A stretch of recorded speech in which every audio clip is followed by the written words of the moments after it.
하나님이 세상을 이처럼 사랑하사 사랑하사 독생자를 독생자를 주셨으니 주셨으니 이는 그를 믿는 자마다 멸망치 않고 영생을 얻게 하리.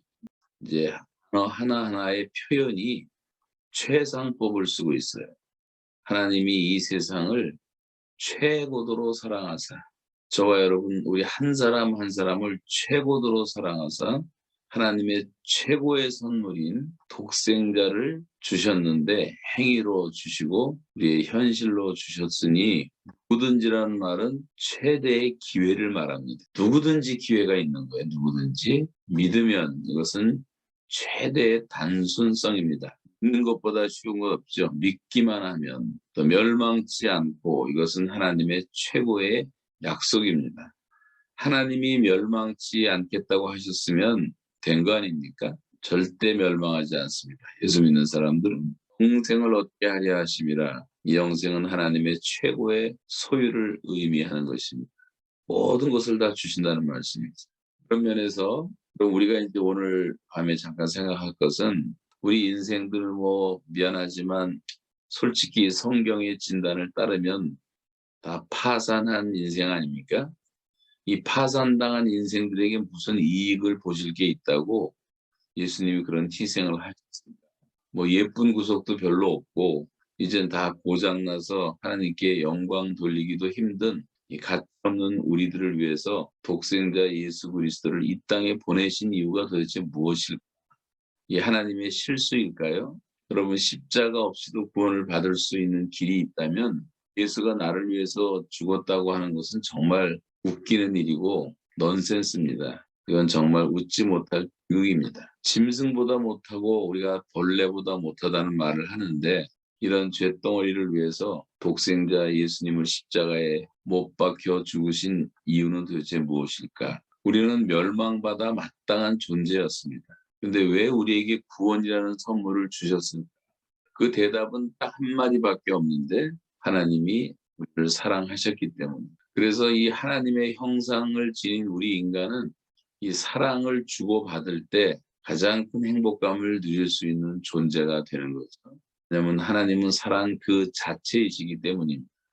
저는 하나님의 약점이 하나 있다고 생각하는데 하나님의 최고의 약점은 바로 사랑입니다. 우리를 사랑하신다는 약점. 약점을 잘 잡아야 돼요. 하나님 우리를 사랑하신다는 걸 잊지 마세요. 하나님은 사랑이심이라 하나님에 대한 정의를 말할 때 요한 사도는 하나님은 사랑이시라. 그래서 하나님께서 우리에게 사랑의 끈을 놓으시는 시간이 인간이 경험할 수 있는 최악의 상황이라고 할 수가 있습니다.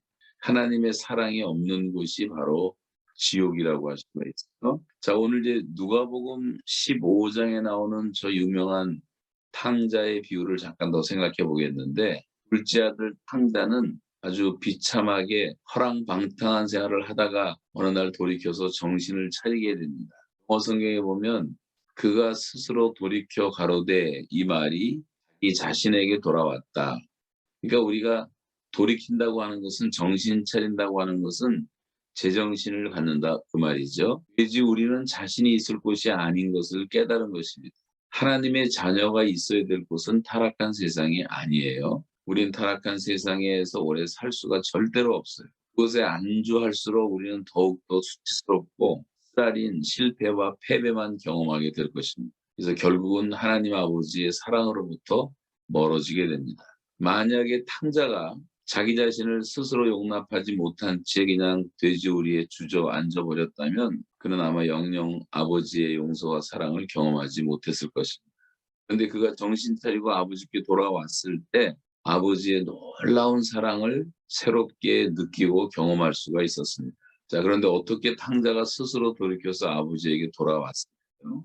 바로 아버지로부터 받은 사랑의 경험이 있었기 때문에 그 경험이 있었기 때문에 아버지께 돌아온 것입니다. 이 탕자가 만일 그 사랑 대신에 항상 무관심 속에 냉대를 받으면서 살았다면 차라리 돼지우리 속에서 죽는 것이 낫다고 생각했을 것이고 우울증에 시달렸을 것이고 자살로 인생을 끝낼 수도 있었을 것입니다.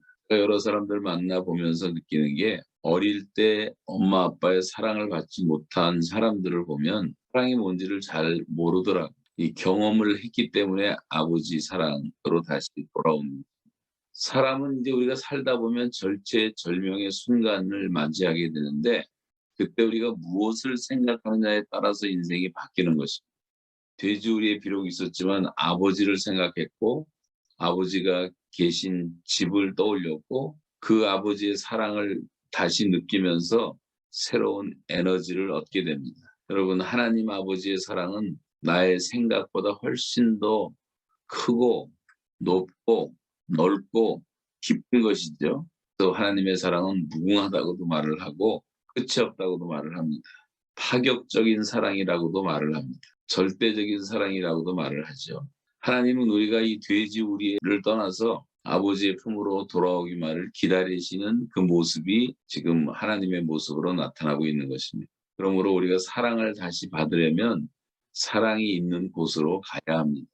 이 탕자의 아들이 초라한 모습으로 다시 돌아왔을 때 아버지는 너무나 기뻐서 뛰어나가서 아들을 먼저 보고 목을 끌어안고 입맞춤을 하고, 여러분, 그 아버지의 유산까지 챙겨서 집 나간 아들에 대한 그런 아버지의 원망이라는 것은 조금도 보이지 않습니다. 그냥 그저 집에 돌아온 아들이 기특하고 그냥 집에 들어온 아들을 보기만 해도 반갑고, 그래서 탕자인 아들을 사랑으로 용서하고 기꺼이 받아들였습니다.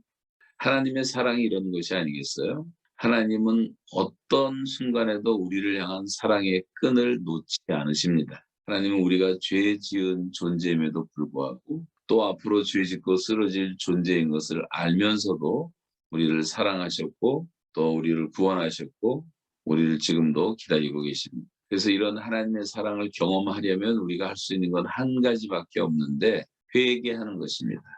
죄에서 돌이키는 것으로 나아가면 됩니다. 하나님은 지금도 인내하시며 우리를 기다리시고 큰 잔치를 베풀기를 원하십니다. 하나님의 마음이죠. 그래서 하나님의 그 기다림이 우리의 구원이 된 것처럼 지금도 하나님은 더 많은 영혼들을 기다리고 계십니다.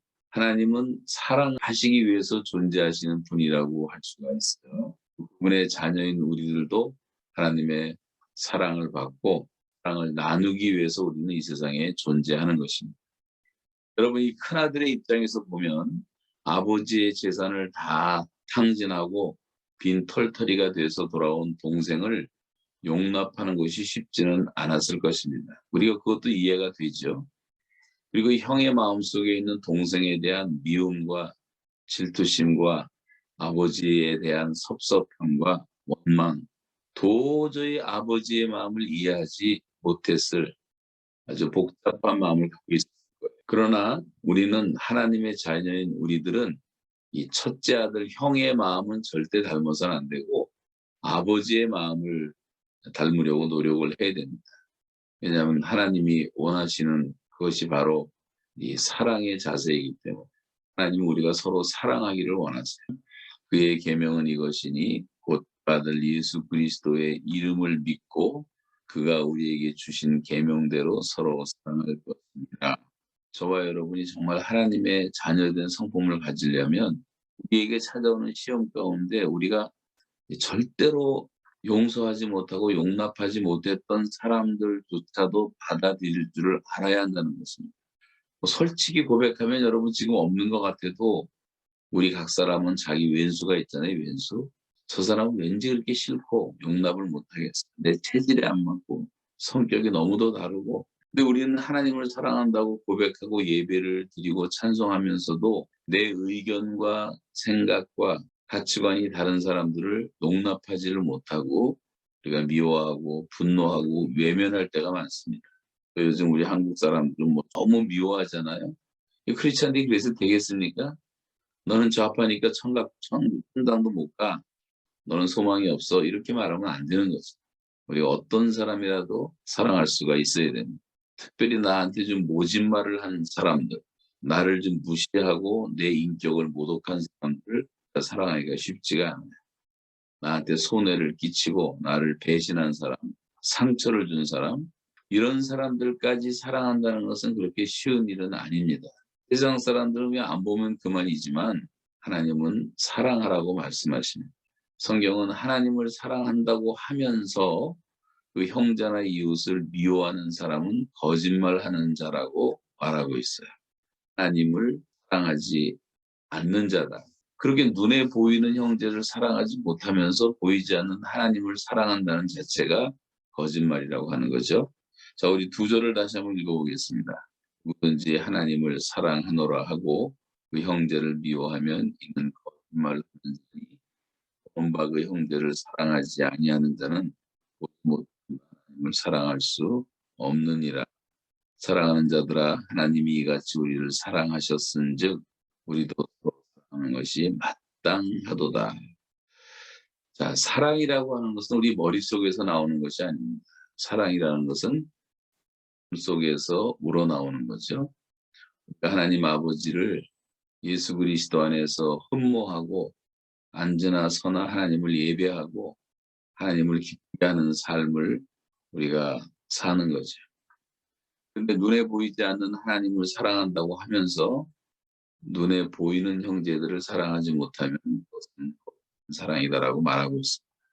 마가복음 12장 33절, 마가복음 12장 33절, 또 마음을 다하고 지혜를 다하고 힘을 다하여 하나님을 사랑하는 것과 또 이웃을 자기 자신과 같이 사랑하는 것이 전체로 드리는 모든 번제물과 기타 제물보다 나으니이다. 11조도 잘하고 예배도 잘 참석하고 찬양도 잘 부르고 한다 할지라도 이 사랑하지 않으면 그 모든 게 소용이 없다는 거죠. 사랑이라는 것은 주는 것입니다. 악보라는 것은 연주해야지 음악이 되고 종은 울릴 때 종이 되는 것처럼 사랑은 나눌 때 사랑이 되는 거죠.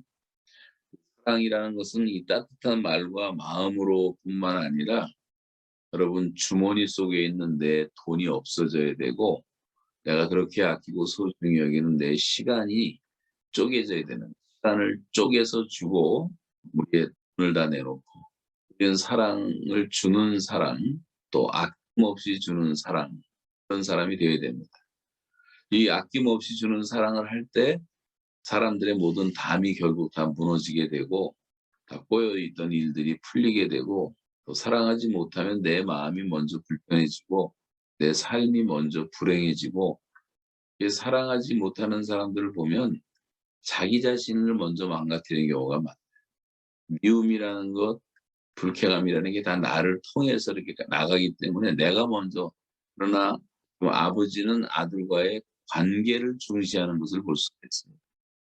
누가복음 6장 36절에 보시면 너희 아버지의 자비로우심 같이 너희도 자비로운 자가 하나님은 자비로우신 분이란 말이에요. 우리가 아버지를 늘 바라보고 예배하고 아버지를 생각하고 우리가 이제 주여 삼창을 하지만 주여 주여 부르지 말고 대신 그 주여라는 말 대신에 아버지라고 하자는 사람도 있어요.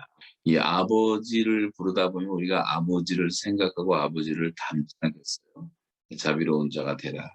우리 아버지 하나님은 사랑이십니다. 우리가 돼지우리를 떠나서 사랑이신 하나님 안에 거할 때 모든 것을 품고 아낌없이 주는 이 사랑의 능력이 무엇인가를 우리는 깨닫게 되고 마지막 심판날에 주님은 우리들이 사랑한 증거를 이웃에게서 찾으십니다. 성경을 보면 심판의 기준이 나는 예수님만 사랑하지 저 원수와는 상관이 없다. 저 거지와 병든 자들과는 상관이 없다. 저 노숙자 홈리스가 나와 무슨 상관이 있냐. 감옥에 갇힌 자가 나와 무슨 관계가 있냐. 나는 예수님만 사랑한다. 그러면 된다는 그런 생각을 하면 안 된다고 하는 거예요. 하나님은 항상 좋은 이웃, 착한 이웃, 나에게 잘해주는 이웃에게 사랑하라고 말씀하시죠. 너희는 교회의 빛이 되고 교회의 소금이다라고 말씀하시죠. 세상 속에서 착한 행실을 보이고 빛이 되고 사랑하라고 말씀하고 있습니다. 우리 자신 또한 돌아보면 다 완벽하지가 않고 성숙됐고 잘못한 것도 용서를 받은 것처럼 그래서 어떤 사람이든지 간에 우리는 다 사랑하고 용서해야 될 책임이 있는 것입니다. 의무가 있는 거예요. 우리가 엄청난 사랑을 받습니다.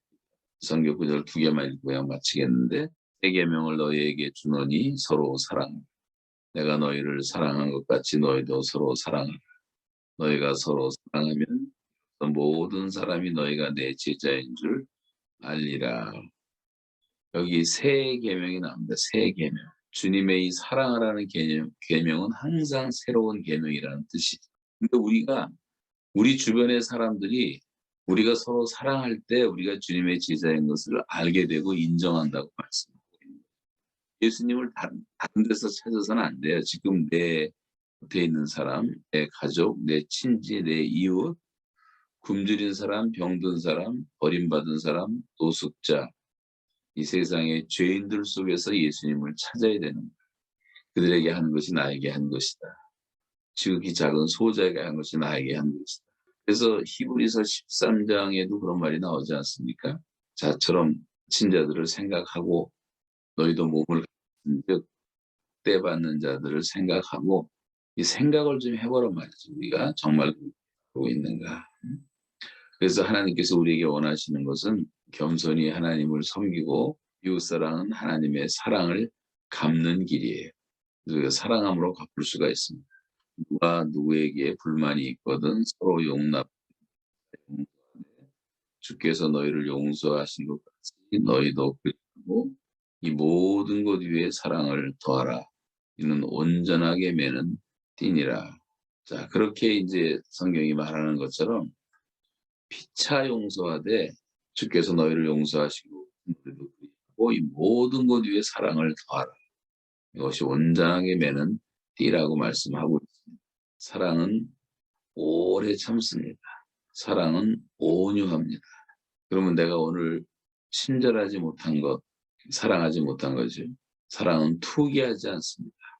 우리가 어떤 질투하고 시기했던 것, 하지 못한 거죠.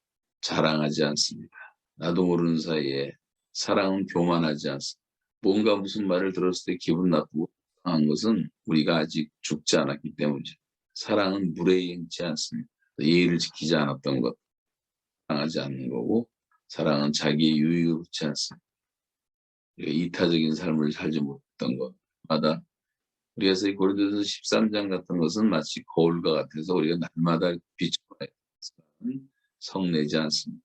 화를 낸다는 것은 사랑하지 못하는 거죠. 또 악한 것을 생각지 않습니다. 불의를 기뻐하지 않습니다. 진리와 함께 기뻐합니다. 모든 것을 참습니다. 모든 것을 믿습니다. 모든 것을 합니다. 모든 것을 견딥니다.